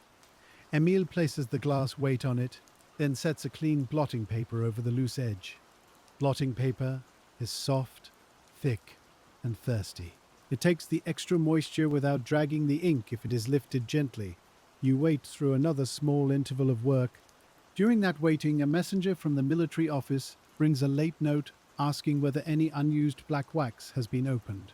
You answer no, and have Emile enter the inquiry on a loose memorandum. The office is checking its mourning materials now. Black-edged papers, black wax, bordered docket slips, and funeral notices will begin to move through the building. They belong to another stream of work, and not all of it will come through your bench tonight. Some mourning notices are printed and folded without wax. Some will receive wafers. Some, more formal, may require black seals under a separate instruction. Until that instruction comes, the black wax remains locked. A color kept unused can be as meaningful as a color used. The third railway certificate finally holds. You seal it with the ministry matrix, cool it, inspect it, and enter the late correction in the register. The railway clerk receives the 3 papers as if they are warmer than they are. He thanks you once, very softly, then he hurries toward dispatch. You do not watch him go. The bench has already called your eyes back. By 7 o'clock, the seal room has entered its night shape. The corridor lamps are lit, and their light lies yellow along the stone floor. The windows have become dark mirrors. In them you can see the bench, the lamp, Emile's bent head, and the small red points of wax on the cooling board. Outside, Vienna is only a few blurred lamps and the faint sound of wheels. Inside, every sound is closer. The scratch of a pen, the click of the wafer box, the dry brush of ribbon drawn through paper, the stove settling and waking, settling and waking. Night work is not merely day work continued. The body changes after long hours. The hands still know their tasks, but the mind must be guarded from easy mistakes. You begin speaking the register entries aloud before sealing each batch. Emil repeats the document numbers back to you. This is slower, it is safer. Late errors often come from silent certainty. A clerk believes he has read the line. A pressman believes he has chosen the right die. An assistant believes the ribbon belongs to the packet before him. So you add sound to sight. Department, document number, seal required, wax color, ribbon or wafer. Dispatch time, the words become a soft fence around the work. A packet from provincial administration, returns with 2 corrected appointments. They had been in the hold tray earlier, and now they carry revised wording, signed and initialed. The old printed phrase has been crossed through with a single line, not scratched out. The correction sits above it, in a neat hand. This is the proper way to amend a form that must show its own history. A heavy blot or erasure would raise suspicion. A single line says, "This wording was here and has been replaced." The new authority line is clear. The provisional matrix is required. The ribbons, however, are still the old lengths. This time, the office has sent extra ribbon with the papers. That small courtesy saves several minutes. It also shows that the lesson has begun to travel beyond the seal room. Someone upstairs now understands that the new die asks for different spacing. You rethread both appointments. Emil warms the wax more slowly than before. He has become careful in a new way. Not timid, careful. There is a difference. Timidity stops the hand. Care guides it. You let him make the first of the 2 impressions under your eye. He reads the docket. He checks the instruction slip. He lays the ribbon, warms the wax, and shapes it low and broad. His first lowering of the screw is slightly uneven. You place 2 fingers near the handle, not taking it from him, only steadying the final turn. The die settles. He holds for 5 breaths. When he lifts, the seal is sound. A small pride passes through his face and is quickly hidden. That is well. The room has no need for display, but it has room for quiet satisfaction. The second appointment you seal yourself because its paper is thicker and the ribbon crossing lies over a fold. The wax must be pressed with a little more patience to find the lower layer. It does. The impression cools cleanly. Both appointments enter the late dispatch stack. At 7:30, the first late courier sends word that the bags will remain open another quarter hour. That is unusual. It means other officers are still gathering corrected papers. The delay is both mercy and pressure. You can finish more, but only if you do not let the extra time tempt the hand into haste. A quarter hour is not a gift if it produces a bad seal. You choose only the papers already fully prepared. No new questionable batch is opened. The decision disappoints a messenger waiting near the door with a court folder. He says the secretary hoped it might go tonight.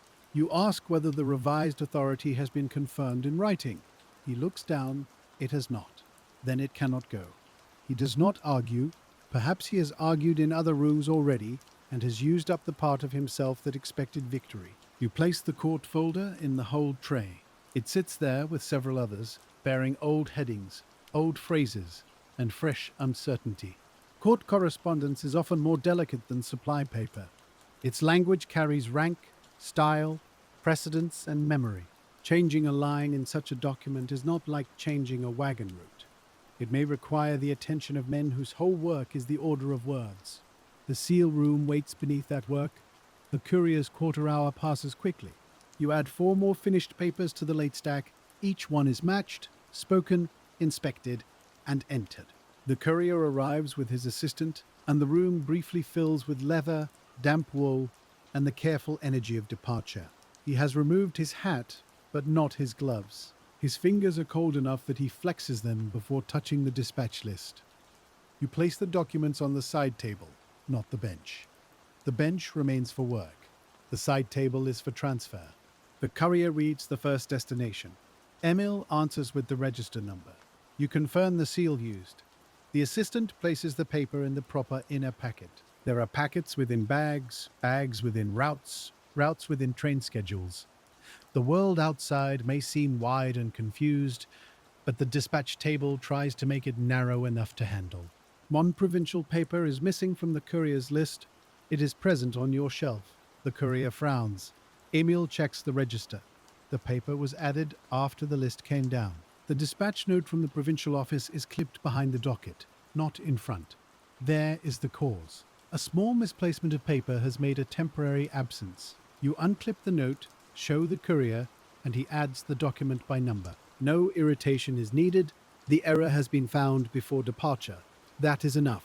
The bags close at 8 and 5 in the evening. The courier's own sealing strap is drawn tight. He applies a transit seal with a small hand stamp and a dab of dark wax. His motion is quicker than yours because his seal proves closure, not authority. Even so, he checks it. Everyone who handles official movement has some version of the same instinct. Mark it, count it, record it. Let the next hand know what has been done. When the courier leaves, the seal room is not empty of work, but it is empty of urgency for a moment. You let that moment stand. Emile lowers his shoulders. You remove the provisional matrix from the press and clean it before the residue hardens. The cloth comes away with red streaks along its fold. Tiny crumbs have gathered again near the crown and the upper shield. You work them free with patience. The new matrix has sealed enough papers now to teach its first warning. It takes wax cleanly, but keeps wax stubbornly. Tomorrow, that will change how you arrange the bench. A narrow cleaning cloth will stay beside it. The wax will be warmed softer. The cooling board will be placed closer, so seals are inspected before stack pressure touches them. This is how a room adapts. Not by proclamation, by moving objects half a handspan. The stove is fed again, but lightly. There may still be a late-night dispatch. There will certainly be accounting. You send Emile to fetch fresh water for the basin. He returns with the pail held low, careful not to splash near the papers. The water smells of metal and winter. You wash your fingers slowly. The red wax dust loosens from the creases beside the nails. It clouds the water faintly, then sinks. A pressman's hands cannot be perfectly clean during work. They can only be clean enough at each stage. Clean enough for paper, clean enough for wax, clean enough for the ledger. The distinction matters less to the eye than to the conscience. At 8:15, bread arrives from the clerk's room, wrapped in a sheet of yesterday's notice paper. No one knows who sent it. Perhaps Kohler again. Perhaps the railway clerk. Perhaps a messenger who saw the lamp still burning. It is dark bread, cut thick, with a small piece of sausage folded beside it. You and Emile eat in turns. The bread is dense and a little sour. The sausage tastes of pepper and smoke. For a few minutes, the room is a workplace and a shelter. The old matrix remains locked. The new one rests on cloth. The ledgers lie open, waiting. The work has not become easier, but it has become known. That is often the mercy of a difficult day. By the time the last food is put away, the building has quieted further. The higher offices still burn lamps, but fewer footsteps pass the door. Voices come rarely now, and when they do, they are low. A clerk in the registry coughs behind the wall. Somewhere, a bucket is set down by a cleaner with a hollow ring. The night staff has begun its own round. They will sweep ash, trim lamps, lock inner doors, and empty baskets that contain nothing secret. Even the chancery at night is full of labor. Not all of it uses ink. A late instruction arrives at 9. It concerns morning notices, but not the black wax. For tonight, printed notices are to be folded, registered, and dispatched under ordinary office closure, unless otherwise specified. This means the black wax remains in its drawer. You enter the instruction into the temporary memorandum book and sign the receipt. The messenger waits while you read it twice. He is tired enough that his eyelids lower between blinks. You give him the signed receipt, and he tucks it into his folder. He turns to leave, then pauses. He asks whether the old imperial seal was truly locked away. The question is not official, it is human. You answer simply, yes. At 2:10 in the afternoon, with witnesses, he nods, and the fact seems to settle him more than a speech would have. There are times when a precise hour is kinder than a grand phrase. The remaining night work divides itself into 3 kinds. There are documents still to seal for a possible late pouch. There are held papers that must be listed for morning review. And there are records that must be reconciled before anyone sleeps. You begin with the documents that can still move. Only 5 remain eligible. 2 railway corrections, 1 military permission, 2 provincial authorizations under the provisional matrix. Each is clear. Each has written instruction. Each has a place in the register. The work proceeds slowly because the room is tired. You let no one hurry it. The railway corrections receive small ministry wax seals. The military permission needs a ribbon tag, red wax, and the ministry matrix. The 2 provincial authorizations need the provisional matrix and the new wider ribbon crossing. Emile prepares the first provincial ribbon correctly without being told. He cuts it a finger's width longer than the old habit. He threads it higher. He flattens the crossing. until it lies like a woven mark rather than a knot. You see the day's lesson living in his hands. You let him seal it. This time, you do not touch the handle. He lowers the screw slowly. The wax receives the dye. He holds. He lifts. The impression is good. A tiny air pocket sits outside the rim, not within the seal. Acceptable. He looks at you. You say the word. Acceptable. His shoulders ease. The second provincial authorization you seal after cleaning the dye. It prints more cleanly than the first. This confirms what you suspected. Residue gathers quickly in the fresh crown divisions. The note for tomorrow becomes firmer in your mind, clean after every few impressions, until wear teaches otherwise. At 9:40, a final courier messenger appears to collect whatever can be sent to the station office. He is not the full courier, only the runner who brings late packets to the dispatch room. His boots are muddy at the edges. He has been outside more than once. You give him the 5 documents, each wrapped with guard sheets and tied in a small packet. He signs the transfer sheet with a cramped hand. The pen scratches hard enough to catch on the paper fibers. He apologizes. You tell him it is legible. That is what matters. He leaves with the packet tucked inside his coat to keep it from the damp hall air. Now production is nearly done. Nearly is not done.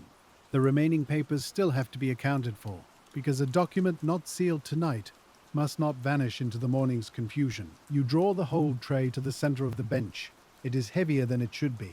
Court correspondence, appointments awaiting rewording, military forms needing fresh authority, provincial papers with obsolete headings, a few uncertain items whose instruction slips have not yet returned. They are all unfinished, in different ways. If they remain only as a pile, they will become tomorrow's trouble, so they must be named. Emile brings the holding ledger, a separate book with fewer columns but wider lines. Held papers require explanation, not merely count. A finished seal can be recorded in a narrow space. A delay often needs more room. You open the ledger to a clean page. The paper is thick, slightly rough, and cool under your palm. At the top you write the date, the 21st of November, 1916. Then you draw a line beneath the date with a ruler. The ruler is nicked along one edge, so you use the other. Small imperfections travel if allowed. You begin with the held court folder, because its red tape is fraying and could loosen overnight. You write the department name, the document count, the reason for holding, and the instructions still required. Emil reads from the docket, and you compare each number with the paper itself. One document is missing its covering slip. For a moment, the room grows very still again. A missing covering slip is not the same as a missing document, but it can become one by morning. You lift the top papers, check beneath the blotter, and look beside the wafer box. Nothing. Emile checks the side table where messengers left bundles through the evening. Then he finds it, folded under the grey cloth that came around the provisional matrix box. It must have slid there when the custodian opened the package. The slip is harmless now, but its little journey proves the point. Paper moves when hands are tired. You place it back with its folder and enter the hold reason in ink, awaiting revised authority. Not sealed, not dispatched. The words are plain, but they make a fence around the paper. You work down the pile slowly. Appointments needing rewording. Military forms awaiting confirmation. Provincial papers with obsolete heading. Court correspondence suspended. Each line receives its reason. Each reason receives initials. The held stack becomes smaller in the tray, but larger in the book.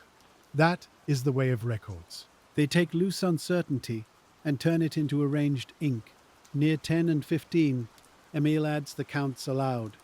Sealed under ministry matrix, sealed under provisional matrix, wafer closures, held for morning review. The total should meet the morning's received bundles, plus the papers brought later, minus the outgoing dispatches. They almost do. There is one impression missing from the seal count, not a document missing, an impression. That is a quieter problem, and sometimes a harder one. You go back to the register. Your finger follows the ruled columns, line by line, through the day's changes. Morning railway, military supply, appointments corrected. Withdrawal at 2 and 10, provisional received at 3 and 10, first use at 3 and 40, evening dispatch, late railway corrections. The gap is there not as an error, but as a narrow blank between two kinds of authority. A paper was entered before sealing, then stopped when the withdrawal instruction arrived. The register line remains half made. No impression was completed. No seal should be counted. You remember the active paper moved aside, its wax never pressed, its ribbon uncovered for a moment in the strange silence after the instruction. You find it now in the hold tray with its docket marked review. The half entry must be explained.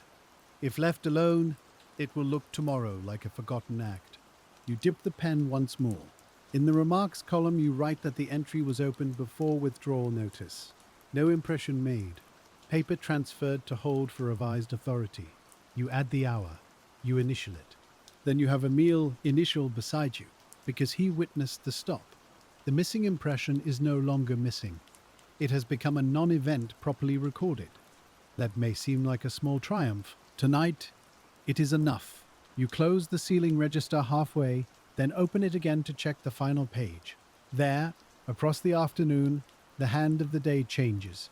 The old seal appears in the morning lines. Then the withdrawal note. Then the provisional seal begins. Between them lies a small space where the pen did not hurry. Future clerks may see that space. They may not know the feel of the room when the cabinet key turned. They may not know the damp wool of the couriers, or the way the new matrix held wax near the crown. But they will know that the office stopped, witnessed, entered, and resumed. That is what the ledger can carry. Not the whole day, only the part that must survive. The cleaning begins after the last count agrees. You remove the provisional matrix from its rest and hold it under the lamp. Its face is no longer bright in the same way. A day's work has softened it. There are red traces in the deeper cuts, especially near the crown and shield. You clean them with the folded cloth and the wooden point, turning the die so the light enters each hollow. No metal scrapes metal. No haste makes a scar. When the cloth comes away clean, you place the matrix on fresh linen, ready for the morning. Beside it, you set the written restriction, copied onto a small card. Restricted use. Confirm category before impression. Warm wax longer. Clean frequently. Those are not grand words. They are the words that will keep tomorrow from beginning in confusion. Emil gathers the ribbon scraps. Long, clean pieces go back into the salvage envelope for practice. Frayed pieces go into waste. Wax shavings from official work go into the reject cup, not the fresh wax box. Spoiled wafers are counted and marked destroyed. Nothing with an official impression, even a failed one, is tossed loosely into a basket. A rejected seal is still a shape of authority. It must be made harmless. You take the spoiled wax impressions from the reject dish and soften them over the stove, just enough to crush their designs. The crests slump. The lettering folds into itself. The wax becomes red matter again, without readable command. Only then does it go into the waste tin. It is a practical act, and also a little solemn. Marks should not wander after they have failed. The stove is opened for the last time. The coal has fallen into a low orange bed. You do not feed it. You spread the ash slightly so the heat will fade without smoke. The room begins to cool, almost at once. Paper tightens in the chill. The window glass darkens to a black mirror. In it, you see two figures at the bench, one older, one younger, both bent over the remains of a day. Emil washes the wax knife, dries it, and places it in its groove. The bone folder goes beside the ribbon drawer. The wafer box is closed. The sponge is wrung out and set where it can dry. The glass weights are wrapped in cloth. The small card shims beneath the old press are left in place but labelled. Temporary bed adjustment. Inspection requested. A tool can rest while still needing repair. The old imperial matrix remains in the locked drawer. You do not open it again. There is no need to prove its absence twice.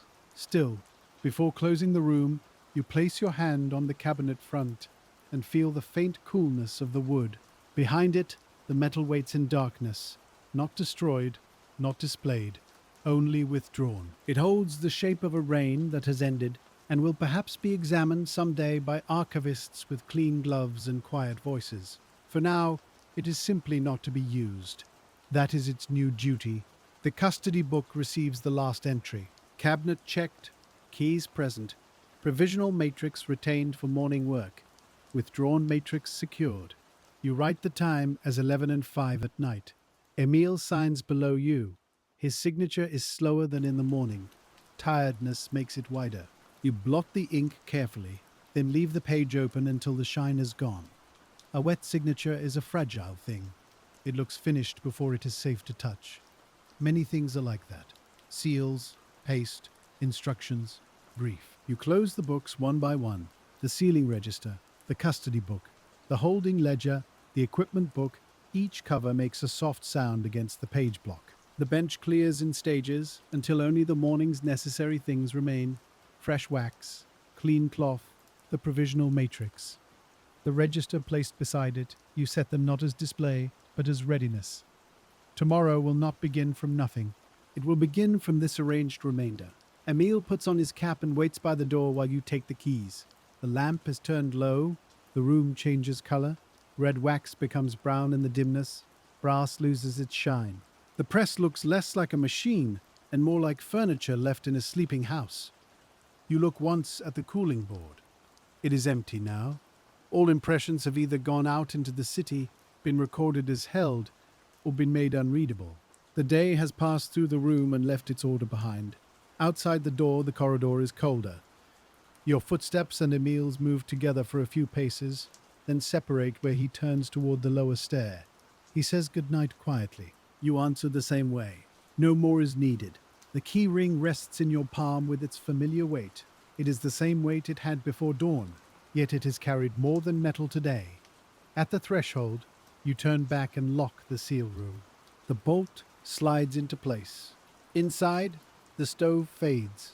The cloths lie folded. The new matrix waits beside the open work of tomorrow. The old one sleeps behind its label, still shaped for a hand that must not use it. And somewhere beyond the dark windows, trains move through the night with papers in their bags, each seal cooling into history as it travels.